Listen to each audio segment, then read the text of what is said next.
A warm welcome to you, and thank you for joining me on this journey to explore the dimensions of kindness in this foundation series. Some concepts and ideas will be new to you, some of them you already know and practice on a regular basis. Either way, it's just perfect.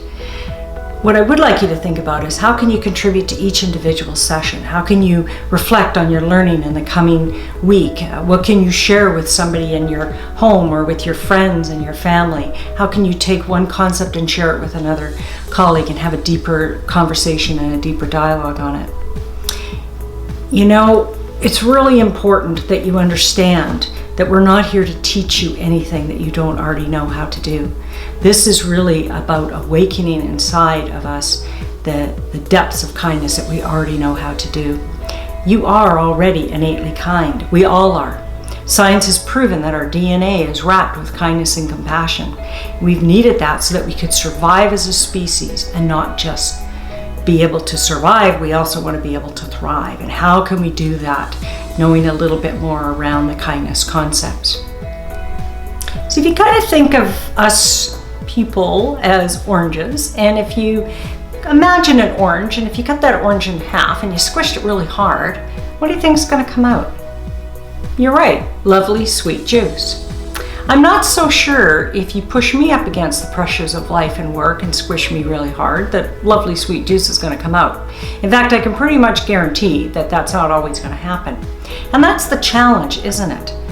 I can be the kindest person on the planet when everything's going great in my life, but it's against these pressures that we need to discover that our kind nature is still inside of us and that we need to be able to take control of that. We need to be able to remind ourselves and to be able to remind our colleagues that we are innately kind, that it is wrapped within our DNA of who we are. And does our best self emerge when we are under pressure? Does that grace emerge? You know, after 2 decades of working in the field of kindness, one of the things that I've discovered is that kindness takes courage. And it isn't the type of courage, it's not like a lion that roars.